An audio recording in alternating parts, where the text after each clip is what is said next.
আল্লাহর বান্দা মোটা ছেলে প্রেসক্রিপশন নিয়ে ফার্মেসির দোকানদারকে ডাক দিয়ে বলতেছে, ও ফার্মেসির দোকানদার ভাই, আমাকে এই ঔষধগুলো দিয়ে দেন।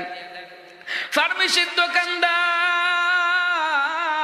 প্রেসক্রিপশনটা নিয়া একবার প্রেসক্রিপশনের দিকে তাকায়, আর একবার ওই মোটা ছেলের দিকে তাকায়। কয়েকবার যখন তাকাইছে, মোটা ছেলের ডাক্তার ডাক দেয়, ডাক্তার কি ব্যাপার, তুমি ঔষধ দেওয়া বাদ দিয়ে একবার আমার প্রেসক্রিপশনের দিকে তাকাও আর একবার আমার দিকে তাকাও, কারণ কি জানতে চায়।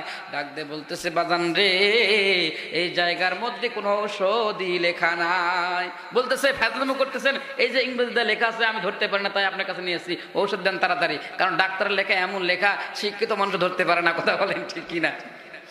এমন লেখা ধরতে যখন পারে না, ফার্মেসির দোকানদার ডাক দিয়ে বলতেছে, ঔষধ লেখা নাই। ডাক দিয়ে বলতে, তাহলে কি লেখা আছে একটু আমার বুঝায় দেন। ডাক দিয়ে বলতে, যেখানে লেখা আছে, এ মোটা ছেলে, তুমি যদি তোমার শরীর কমাইতে চাও, তুমি তোমার ওজন যদি কমাইতে চাও, তাহলে পরে সকালে 2টা রুটি খাবে, দুপুরবেলা 2টা রুটি খাবে, আর রাত্রেবেলায় 2টা রুটি খাবে।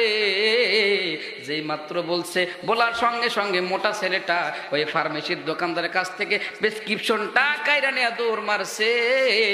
এমন সময় ফার্মেসির দোকানদার ডাক দিয়ে বলছে, কি ব্যাপার, রুটির কথা শুনে তুমি কেন দৌড়া?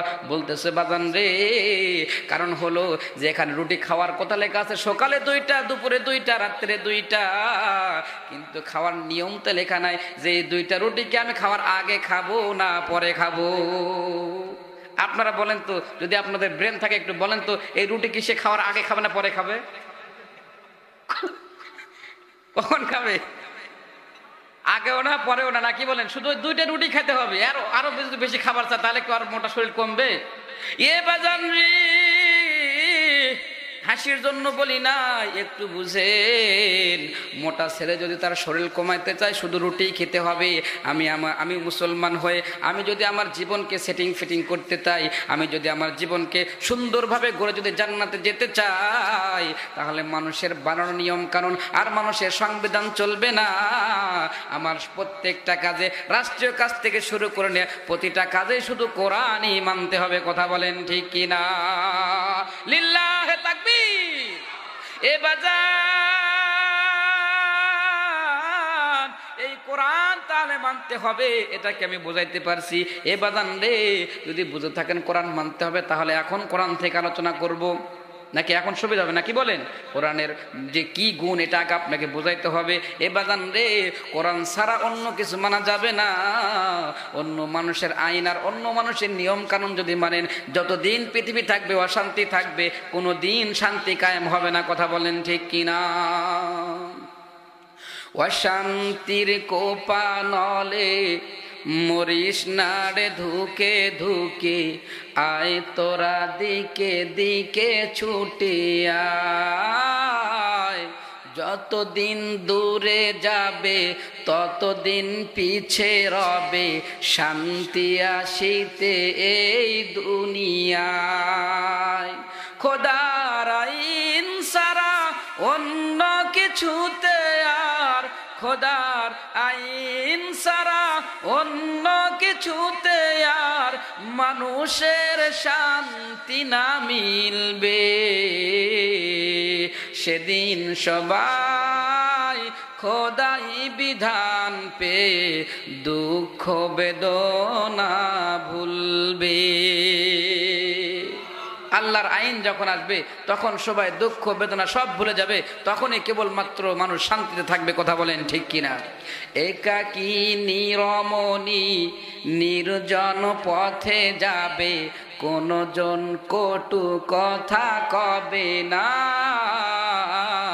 কোন জন পথে ঘাটে সম্পদের মহে, খুনার রাহা জানি রবি না। সেই দিন আর নয় বেশি দূরে, আর কিছু পথ গেলেই মিলবে। সেদিন সবাই খোদাই বিধান পে দুঃখ বেদনা ভুলবে। কোনো একদিন এদেশের আকাশে কালেমার পতাকা দুলবে। সেদিন সবাই খোদাই বিধান পেয়ে দুঃখ বেদনা ভুলবে। আল্লাহু আকবার। এ বাজান আর কোথাও বেশি দীর্ঘ করব না। এ বন্ধুরে গভীর মনোযোগটা লাগা দাও। এখন আমি কোরআন থেকে আলোচনা শুরু করব। এই কোরআন দিয়ে আমাদের জীবন সেটিং ফিটিং করা লাগবে। এই কোরআনকে আপনি যেই প্রশ্ন করবেন সেই প্রশ্নের উত্তরে কিন্তু কোরআন দিতে পারবে। এই কোরআনের জন্য আপনি যেই সমস্যায় নিয়ে আসেন না কেন, কোরআন সব সমস্যার সমাধান দিয়ে দেবে। কথা বলেন ঠিক কিনা? এই জন্য আমরা মাঝে মাঝে স্লোগান দিয়ে থাকি, সব সমস্যার সমাধান দিতে পারে আল কোরআন। কথা বলেন ঠিক কিনা? এই স্লোগানটা একটু দেন দেখি সবাই মিলে, সব সমস্যার সমাধান। সবাই বলছেন না যে? বিশ্বাস হয় না? কোরআন তো কোরআন সব সমস্যার সমাধান দিতে পারে। মনে রাখবেন, কোরআনের পক্ষে কথা বলবেন, কোরআনের পক্ষে থাকবেন, তো কিয়ামতের ময়দানে নবীজি সাল্লাল্লাহু আলাইহি সাল্লাম বলেন, আল কুরআনু হুজ্জাতুন লাকা ওয়া আলাইকা, কোরআন তোমার পক্ষে অথবা বিপক্ষে সাক্ষী দিবে। তুমি যদি দুনিয়াতে কোরআনের পক্ষ থেকে কোরআনের স্লোগান দিতে পারো, তো কিয়ামতের ময়দানে কোরআন তোমার পক্ষে থেকে আল্লাহর জান্নাতে নিয়ে যাবে। এজন্য সবাই জবান খুলে বলতে হবে, সব সমস্যার সমাধান, সব সমস্যার সমাধান। এ বাজান সব সমস্যার সমাধান দিতে পারে আল কোরআন, সব প্রশ্নের উত্তর দিতে পারে। কথা বলেন ঠিক কিনা? এ বাজান রে, খলিফাতুল মুসলিমিন হযরত ওমর ফারুক রাদিয়াল্লাহু তাআলা আনহুর কাছে কয়েকজন ইহুদিরা, কয়েকজন কাফিররা গিয়া খলিফাতুল মুসলিমিন হযরত ওমরকে ডাক দিয়ে বলতেছে, ওমর, আমরা শুনেছি তোমাদের কাছে নাকি একটা বই আছে, একটা কিতাব আছে, যে কিতাব নাকি সব সমস্যার সমাধান দিতে পারে। যে কোনো প্রশ্ন ওই কোরআনকে করলে নাকি সব প্রশ্নের উত্তর দিতে পারে। ওমর শোনো, আমরা তোমাকে 4টা প্রশ্ন করব। তুমি ওমর যদি ওই কোরআন থেকে 4টা প্রশ্নের উত্তর দিতে পারো, তাহলে আমরা ইহুদিরা বললাম, আমরা তোমাদের কোরআনকে মেনে তোমার হাতে হাত দিয়া কালেমার মালা গলায় পরে নিব। কিন্তু ওমর শোনো, আমরা মুসলমান হয়ে যাব তুমি যদি উত্তর দিতে পারো। কিন্তু তুমি যদি উত্তর দিতে না পারো, ওমর বলো তুমি কি করবে? খলিফাতুল মুসলিমিন হযরত ওমর ডাক দিয়ে বলতেছে, কাফেরের দলেরা শোনো, আমি খলিফাতুল মুসলিমিন বলতেছি, আমি যদি কোরআন থেকে তোমাদের 4টা প্রশ্নের উত্তর দিতে না পারি, তাহলে পরে আমি ওমর বলতেছি, আমি ইসলাম ধর্ম ছেড়ে কাফের হয়ে যাব। জোরে কর নাউজুবিল্লাহ। এ বাজার, কাফেররা প্রশ্ন সাজায় নিয়ে আইছে, যেন তেন প্রশ্ন করবে, কঠিন থেকে কঠিন প্রশ্ন, তার চাইতেও যদি কোনো কঠিন থাকে সেই প্রশ্ন করবে। খলিফাতুল মুসলিমিন ডাক দিয়ে বললেন, ঠিক আছে ঠিক আছে, তোমাদের 4টা প্রশ্ন আমাকে করো, আমি কোরআন থেকে তোমাদের 4টা প্রশ্নের উত্তর দিয়ে দিব। এ বাজান, এবার কাফেররা ডাক দিয়ে বলতেছে, এ আমিরুল মুমিনিন, এ ওমর শোনো, আমাদের 1 নাম্বার প্রশ্ন হলো, এই পৃথিবীর জমিনে এমন কোন 2 ভাই ছিল যে 2 ভাই পৃথিবীর জমিনে একসাথে জন্মগ্রহণ করেছে, একসাথে পৃথিবীর থেকে বিদায় নিয়েছে, কিন্তু ইতিহাস বলে, কিতাব বলে যে ওই 2 ভাই, এক ভাইয়ের চাইতে আর এক ভাই 100 বছরের বড়। ওই কোন 2 ভাই ছিল যে 2 ভাই একসাথে পৃথিবীর জমিনে জন্মগ্রহণ করেছে, একসাথে পৃথিবীর জমিন থেকে বিদায় নিয়েছে, কিন্তু কিতাব বলে যে তারা 2 ভাই, একজনের চাইতে আরেকজন 100 বছরের বড়। ওই 2 ভাই সম্পর্কে আমাদেরকে বলে দিতে হবে। খলিফাতুল মুসলিমিন হযরত ওমর ডাক দিয়ে বললেন, ঠিক আছে ঠিক আছে, তোমাদের 2 নম্বর প্রশ্ন বলো। এবার কাফেররা ডাক দিয়ে বলতেছে, এ ওমর, আমাদের 2 নম্বর প্রশ্ন হলো, পৃথিবীর এমন কোন জায়গা যে জায়গার মধ্যে শুধুমাত্র একবার সূর্যের আলো পড়েছে, দ্বিতীয়বার আর কোনোদিন সূর্যের আলো পড়ে নাই, ওই জায়গা সম্পর্কে আমাদেরকে একটু বলে দিতে হবে। খলিফাতুল মুসলিমিন হযরত ওমর ডাক দিয়ে বললেন, ঠিক আছে ঠিক আছে, 2 নাম্বার প্রশ্ন বুঝলাম, তোমাদের 3 নাম্বার প্রশ্ন কি বলো? এবার ডাক দিয়ে বলতেছে ওমর শোনো, আমাদের 3 নাম্বার প্রশ্ন হলো যে পৃথিবীর জমিনে এমন কোন কবর ছিল যে কবরটা জীবিত। বড় আশ্চর্যের কথা হলো ওই কবরের মধ্যে যে লাশটা ছিল সেই লাশটাও জীবিত। সুবহানাল্লাহ পড়েন। শুধু তাই নয়, আরো বড় আশ্চর্যের কথা হলো ওই জীবিত কবর, জীবিত লাশকে নিয়া পৃথিবীর জমিনে ঘোরাফেরা করেছে খলিফাতুল মুসলিমিন হযরত উমর। ডাক দিয়ে বলতেছে ঠিক আছে, তোমাদের 4 নাম্বার প্রশ্ন বলো। এবার ডাক দিয়ে বলতেছে আমাদের 4 নাম্বার প্রশ্ন হলো যে পৃথিবীর জমিনে এমন কোন কারাগার আছে, এমন কোন জেলখানা আছে যেই কারাগারের মধ্যে বাহির থেকে মানুষকে কোনো খাবার দেওয়া যায় না এবং বাহির থেকে ওই মানুষটা নিঃশ্বাসও নিতে পারে না, নিঃশ্বাস ফালাইতেও পারে না। কিন্তু বড় আশ্চর্যের বিষয় যে ওই কারাগারের মধ্যে মানুষ জীবিত থাকে। খলিফাতুল মুসলিমিন হযরত উমর 4টা প্রশ্ন শোনার পরে খলিফাতুল মুসলিমিনের মাথা ঘুরে গেছে, কারণ এমন 4টা প্রশ্ন করেছে, এই 4টা প্রশ্ন শুধু কঠিন নয়, কঠিনের চাইতো কঠিন যদি কিছু থাকে ওই রকম কঠিন কথা। বলেন ঠিক কিনা? আপনারা একটু আওয়াজ দিয়ে বলেন তো, আমি যে 4টা প্রশ্ন আপনাদেরকে শোনাইলাম এই 4টা প্রশ্ন কি আপনাদের কাছে কঠিন না সহজ মনে হয়? কি মনে হয়? কঠিন? কেমন কঠিন? কঠিনের চাইতে কঠিন না, কি বলেন? খলিফাতুল মুসলিমিন হযরত উমরের মাথা ঘুরে গেল, কি ব্যাপার, এত কঠিন প্রশ্নের উত্তর আমি কেমন করে দিব? কিন্তু কোরআনের কাছে কোনো প্রশ্নই কঠিন নয়। কথা বলেন ঠিক কিনা? এ বাজান রে, খলিফাতুল মুসলিমের 4টা প্রশ্নের উত্তর কিভাবে দিবে আমি আপনাদেরকে আজকে শোনায় দেব। কাফেররা প্রশ্ন করলে শুধু খলিফাতুল মুসলিম হযরত ওমরের মাথায় ঘুরতো না, কাফেররা মাঝে মাঝে এমন প্রশ্ন করত যে স্বয়ং আমার নবীজির মাথা পর্যন্ত ঘুরে যাইত। একবার কয়েকজন কাফেরদের লিডারেরা বড় আকারে একটা প্যান্ডেল করে সবাই মিলে মিটিংয়ে বসে সবাই বলল যে মুহাম্মদ সে দেখতেছে আমাদের ধর্মের বিরুদ্ধে কথা বলে, সে দেখি নবী দাবি করে, চলো আমরা তার নবী দাবি করে একটু ঘুষাইয়া দিই। কি করা যায়? ডাক দিয়ে বলতেছে মুহাম্মদ তো দুনিয়ার কোনো স্কুলে পড়ে নাই, দুনিয়ার কোনো মাদ্রাসায় পড়ে নাই, অতএব আমরা মুহাম্মদকে এমন এমন কঠিন প্রশ্ন করব যেন মুহাম্মদ উত্তর দিতে না পারে। যদি উত্তর দিতে না পারে তাহলে আমরা সবার কাছে বলে দিব মুহাম্মদ ভণ্ড নবী। জোরে কর নাউজুবিল্লাহ। এ বন্ধু গভীর মনোযোগ দিয়ে শুনবেন, মনোযোগ আছে আপনাদের? একটা তাকবীর দেন, লিল্লাহে তাকবীর। এ পর্দার আল্লাহর মা গো, আমি কিন্তু অলরেডি আলোচনা শুরু করে দিয়েছি।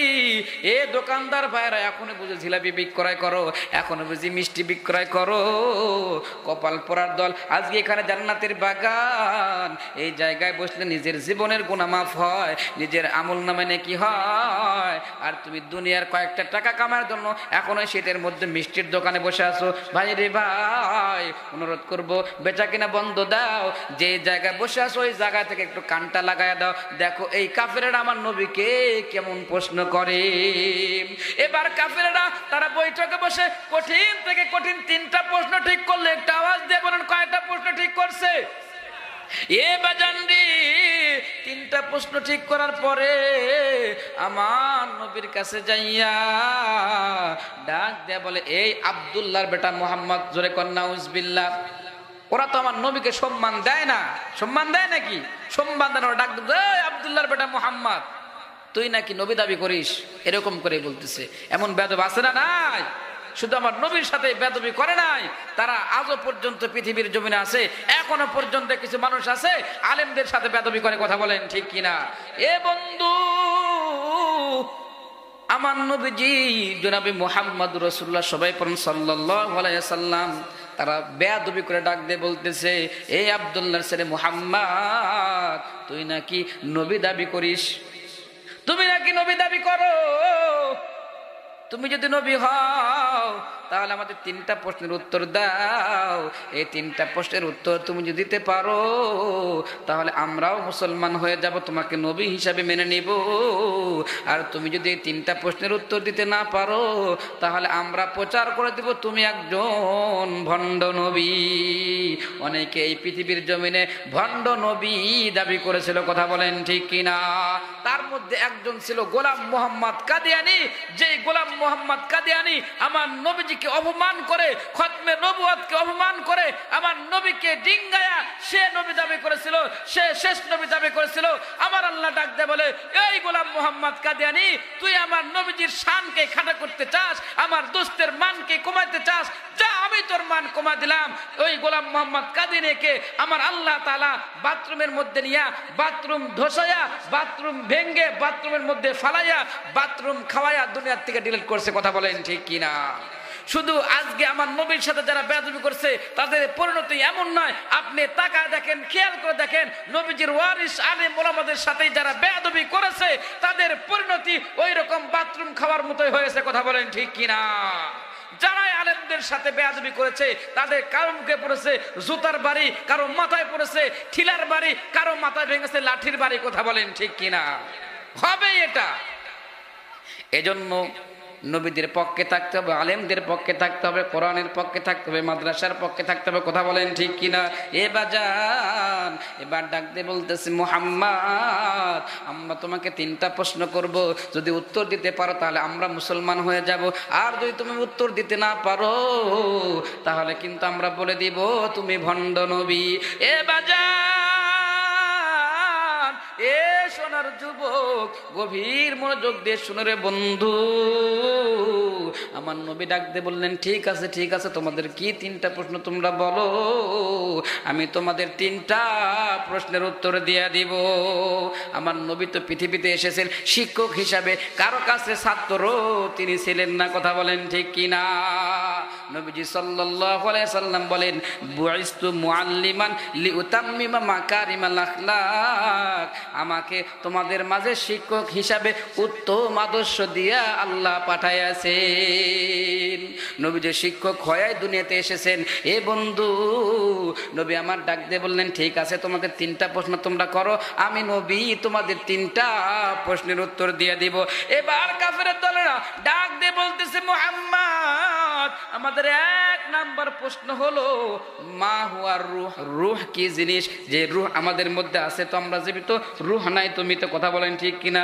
এ বাজান রে, এই রূহ কি জিনিস এটা আমাদেরকে বলতে হবে। দুই নাম্বার প্রশ্ন হলো, যে পৃথিবীর জমিনে তাম পৃথিবী সফর করেছিল কোন ব্যক্তি, ওই ব্যক্তি সম্পর্কে আমাদেরকে বলে দিতে হবে। নবী আমার ডাক দিয়ে বললেন, ঠিক আছে বুঝলাম, তোমাদের তিন নাম্বার প্রশ্ন কি বলো।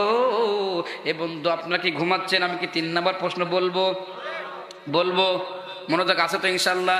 এ বাজান, নবী আমার ডাক দিয়ে বললেন, তোমাদের তিন নাম্বার প্রশ্ন বলো। এবার কাফেরের বেঈমানেরা ডাক দিয়ে বলতেছে, মুহাম্মদ আমাদের তিন নাম্বার প্রশ্ন হলো আসহাবে কাফের মধ্যে কি ঘটনা ঘটেছিল, ওই ঘটনা আমাদেরকে বলে দিতে হবে। তারা এরকম ভাবে প্রশ্ন করেছে। আমার নবী বললেন, ঠিক আছে ঠিক আছে, আজকে আমি তোমাদের প্রশ্নের উত্তর দিতে পারবো না, আগামীকাল আইসো আমি তোমাদের প্রশ্নের উত্তর দিয়ে দিব। কারণ আমার নবী নিজের থেকে কোনো কথা বলে না, আমার আল্লাহ নবীকে যা বলতে বলে আমার নবী সেটাই বলে, কথা বলেন ঠিক কিনা? মুহাম্মদ হারগিজ না গুফতা তা না গুফতা জিবরাইল, জিবরাইল হারগিজ না গুফতা তা না গুফতা রব্বুল জলিল। মুহাম্মদ ওই সময় পর্যন্ত কোনো কথা বলে না সাল্লাল্লাহু আলাইহি সাল্লাম। মুহাম্মদ সাল্লাল্লাহু আলাইহি সাল্লাম ওই সময় পর্যন্ত কোনো কথা বলে না ততক্ষণ পর্যন্ত মুহাম্মদ সাল্লাল্লাহু আলাইহি সাল্লামের কাছে জিবরাইল না বলে। জিবরাইল ওই সময় পর্যন্ত কোনো কথা বলে না ততক্ষণ পর্যন্ত আমার আল্লাহ জিবরাইলকে না বলে, কথা বলেন ঠিক কিনা? এ বন্ধু, পরের দিন সকালবেলা, সকাল হইতে হইতে না হইতে না হইতে সূর্য উঠেই নাই, আগে আগে কাফেররা চলে আসছে নবীজির কাছে, যে নবীজি উত্তর দিতে পারবে না, কারণ নবী তো কোনো মাদ্রাসায় পড়ে নাই, স্কুলে পড়ে নাই। এই কাফের বেঈমানরা শোন, আমার নবী কারো কাছে পড়ে নাই, আমার নবীর ওস্তাদ স্বয়ং আল্লাহ তাআলা। কথা বলেন ঠিক কিনা? ওরা বুঝে না, ওরা জানে না, মনে করছে যে আমার নবী মাদ্রাসায় পড়ে নাই, স্কুলে পড়ে নাই, ইউনিভার্সিটিতে পড়ে নাই, এই জন্য বুঝি উত্তর দিতে পারবে না। কিন্তু এটা জানে না, যিনি আমাদেরকে জ্ঞান দান করেন, সমস্ত জ্ঞান যিনার কাছে, তিনিই তো ওনার শিক্ষক। কথা বলেন ঠিক কিনা? সকালবেলা ঘুম পারছে কি পারে নাই, কারণ ওরা তো খুব মানে ঠেকার মধ্যে আছে, কখন না সে নবীরে ধরবে, নবীরে ঠেকাবে, এই প্রশ্ন ঠিক করে আসছে, যেন ঘুম হচ্ছে না। এমন মানুষ আছে না নাই? দেখবেন যে পরের অন্যায় করে ঠকানোর জন্য, মানুষকে মারার জন্য, খুন রাহাজানি এগুলো করার জন্য, মানুষকে জ্বালানোর জন্য দেখবেন আর ঘুম হয় না, সারা রাত বসে বসে খালি কুবুদ্ধি পাকায়। কথা বলেন ঠিক কিনা? ওর মাথার মধ্যে কোনো সুবুদ্ধি আসে না, আছে না নাই? ও মসজিদেও যায় না, নামাজও পড়ে না, কিন্তু মাঝে মাঝে দেখবেন যে 2-4 মাস পর পর দেখবেন ইমামের বিরুদ্ধে লাগে, ইমাম তারা দেয়, ও আর তাপ জ্বালায়, মুসল্লিদের তাপ জ্বালায় না। এই যে আমার সাথে আছে, ওই যে আসতেছে, উনি কিন্তু আমার মসজিদের মুয়াজ্জিন এবং আমার মসজিদের সভাপতি আমার সাথে আছে, এনারা কোনোদিন কথা বলে না। আমি নাই ধুমাংছে নামাজ পড়াতেছে, আজান দিচ্ছে, কিন্তু দেখবেন যে নামাজ পড়ে না, জীবনও আসে না, ঈদের নামাজও পড়ে কিনা কে জানে, ও দেখবেন যে আমার পিছনে লাগছে। কথা বলেন ঠিক কিনা? এরকমই তো হয়। কিন্তু বড় আফসোস লাগে রে বন্ধু, ও যে আসে না নামাজ পড়তে, ও একটা কথা বললে, ওর বিপক্ষে কথা বলে এমন সাহসী কারণ নেই। ওই ইমাম দাঁড়ায়, কিন্তু যেগুলো মুসল্লির নামাজ পড়ে, ওর বিপক্ষে আর দাঁড়ানোর লোক থাকে না। কথা বলেন ঠিক কিনা? আজকে দেখবেন যে কোনো জায়গায় ইমাম পাল্টে তো সবাই ইমাম সাহেবকে দোষ দেয়। কিন্তু ইমাম সাহেবের দোষ যদি অতই হতো, তাহলে পরে তোদের এই আজ থেকে, তোরা যতদিন থেকে মসজিদ বানাইছিস, তো মসজিদ বানানোর পর 10টা ইমাম পাল্টে থেকে, সব ইমামের দোষ। আর তোমরা সবাই একবারে মানে ধোয়া তুলসী পাতা, হ্যাঁ, একবারে গরুর দুধ, নাকি খাঁটি গরুর দুধ না খাঁটি মধু? খাঁটি মধু মুনা, আরে মুনা সুবহানাল্লাহ, মুনা সব জিব্রাইলের ভাই, আরে কোনো গুনাহ নাই, কিচ্ছু নাই। খোঁজলে দেখেন জিব্রাইলের ভাই, শয়তানের নানাতো ভাই। কথা বলেন ঠিক কিনা? নানাতো ভাই বুঝেন? বুঝে, নানাতো ভাই বলে বুঝে, তাহলে তাল মারতেছে, তাহলে তাল মারলে হবে? এ বন্ধু,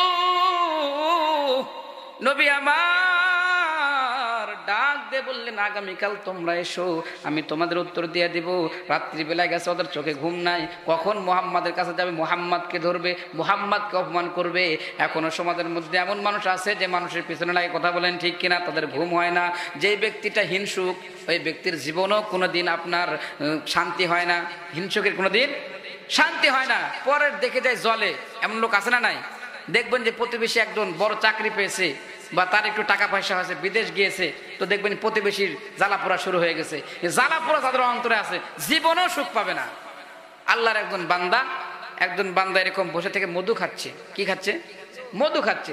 আরেকজন বান্দা করছে, ভাই আমার একটু মধু দেও না, একটু খাই। বলতেছে, ভাই মধু খাইলে অন্তর জ্বলে। মধু খাইলে কোনোদিন অন্তর জ্বলে? বলছে, হ্যাঁ মধু খাইলে অন্তর জ্বলে। বলে কেন? বলে তোমাকে মধু দিলে আমি তো দিব, এটা তোমার সহ্যই হবে না অন্তর, এই জন্য আমার অন্তর জ্বলে। এ বান্ধবী, এমন মানুষ কিন্তু সমাজের মধ্যে আছে, যারা মানুষের ভালো দেখলে ওদের কিন্তু অন্তর জ্বলে। কথা বলেন ঠিক কিনা? পরে যদি আপনি কোটি কোটি টাকা দিয়ে যদি আপনি ঢেকে রাখেন, অর্থ সম্পদ দিয়ে যদি ভরে দেন, ওর যদি হিংসুক, যে হিংসার যে একটা রোগ, এই রোগের কারণে সে নিজে বাজেই জ্বলে পড়ে ছাই হয়ে যাবে। কথা বলেন ঠিক কিনা? এজন্য হিংসুকের কোনো দিন শান্তি হয় না। এই রোগটা কিন্তু মা বোনদের মধ্যে অনেক আছে, আছে না নাই? এটা এক নাম্বার একটা সবক মনে করেন যে হিংসা করা যাবে না। একজন মানুষ ভালো হচ্ছে, আলহামদুলিল্লাহ, তুই ভালো হ বাবা। তোর যদি টাকা পয়সা হয়, আমরা বিপদে পড়লে তোর কাছ থেকে 5,000 টাকা ধার পাবো। কথা বলেন ঠিক কিনা? 10,000 টাকা ধার পাবো। তাও না পারিস, এই জালসা হলে বা মসজিদে যখন কাজ হবে, তো ধরলে পরে 2,000 টাকা তো দিবি নাকি? এই জন্য আলহামদুলিল্লাহ, যারা বড় হচ্ছে আল্লাহ আরো বড় করে দিক, তবে হালাল পন্থায়, হারাম পন্থায় না। এ বন্ধু আসেন, এবার কাফেরের দলেরা বাড়ি চলে গেছে। বাড়ি যাবার পরে ঘুমাইতে গেছে, কিন্তু ঘুম ধরে না। সকাল সকাল চলে আসছে মুহাম্মাদের দরবারে। নবী আমার অত্যন্ত পেরেশান হয়ে বসে আছে। এমন সময় সকাল না হইতে কাফের বেঈমানরা আমার নবীজির বাড়ির সামনে এসে হাজির হয়ে গেছে। ডাক দিয়ে বলতেছে, মুহাম্মদ, আজকে আমাদের প্রশ্নের উত্তর দেওয়ার কথা, প্রশ্নগুলোর উত্তর দিয়ে দাও। নবী আমার অত্যন্ত পেরেশান, কারণ আল্লাহর পক্ষ থেকে কোনো খবর আসে না। নবী আমার ডাক দিয়ে বলতেছি, এ কাফের বেঈমানরা শোনো, আমি নবী আজকেও তোমাদের উত্তর দিতে পারবো না। যে মাত্র বলছে আজকে উত্তর দিতে পারবো না, পিছন দিক থেকে কিছু আতি নেতা পাতি নেতা আর কিছু ছুটকে ফুটকে কিছু চেলা চমন্ডা ছিল, ওরা লাফানো শুরু করে দিয়েছে, মুহাম্মদ ভণ্ড, মুহাম্মদ ভণ্ড। কথা বলেন ঠিক কিনা? এমন ভাবে যখন তারা ভণ্ড স্লোগান দিয়েছে, তখন নবী আমার বড় লজ্জা পেয়েছে। আসলে ইহুদি বেঈমান কাফের নাস্তিকেরা আমার নবীর শান বোঝে না। কথা বলেন ঠিক কিনা? এজন্য নবীজির শান তারা বোঝে না, কিন্তু আমাদের কলেজার মধ্যে নবীজির শান আছে না নাই? নবীজির মুহাব্বত আছে না নাই? নবীজির মুহাব্বত কলেজার মধ্যে থাকা লাগবে। কথা বলেন ঠিক কিনা? রহমাতুল লিল আলামিন নবী, রহমাতুল লিল আলামিন নবী, কোরআনে প্রমাণ। আশিক বিনে কে বুঝিবে আমার দয়ার নবীর শান। রহমাতুল লিল আলামিন নবী, রহমাতুল লিল আলামিন নবী, কোরআনে প্রমাণ। আশিক বিনে কে বুঝিবে আমার দয়ার নবীর শান। নবী আমার মদিনারি বুলবুল, আমার আল্লাহ প্রেম করিয়া নামটি দিলেন হাবিবে রাসূল। নবী আমার মদিনারি বুলবুল, আমার আল্লাহ ভালোবেসে নামটি দিলেন মুহাম্মদ রাসূল। সেই নবীকে না মানিলে, সেই নবীকে ভুল বুঝিলে থাকবে না ঈমান। আশিক বিনে কে বুঝিবে আমার দয়ার নবীর শান। রহমাতুল লিল আলামিন নবী, বলেন সবাই, রহমাতুল লিল আলামিন নবী, কোরআনে প্রমাণ। আশিক বিনে কে বুঝিবে আমার দয়ার নবীর শান। আল্লাহু আকবার। যারা আশিক তারা তো নবীজির শান বোঝে, নবীজির দুশমনেরা নবীজির শান বোঝে না। কথা বলেন ঠিক কিনা? এ বন্ধু, পিছন দিক থেকে আতি নেতা পাতি নেতা লাফানো শুরু করে দিয়েছে, মুহাম্মদ ভণ্ড নবী, মুহাম্মদ ভণ্ড নবী, নাউজুবিল্লাহ পড়েন। এ বন্ধু রে, নবী আমার ডাক দিয়ে বললেন, আজকে আমার কাছে আল্লাহর পক্ষ থেকে কোনো খবর আসে না, এই জন্য আজকে আমি উত্তর দিতে পারবো না। আগামীকাল তোমরা এসো। পরের দিন সকাল না হইতে আবার তারা আসে। আসার পরে ডাক দিয়ে বলতেছে, মুহাম্মদ আমাদের প্রশ্নগুলোর উত্তর দিয়ে দাও। এই দিন আমার নবীর কাছে কোনো ওহী আসে নাই। আমার নবী ডাক দিয়ে বললেন, আজকেও আমি উত্তর দিতে পারবো না। তারা আবার বাড়িতে চলে গেল। তৃতীয় দিন আবার আসলো।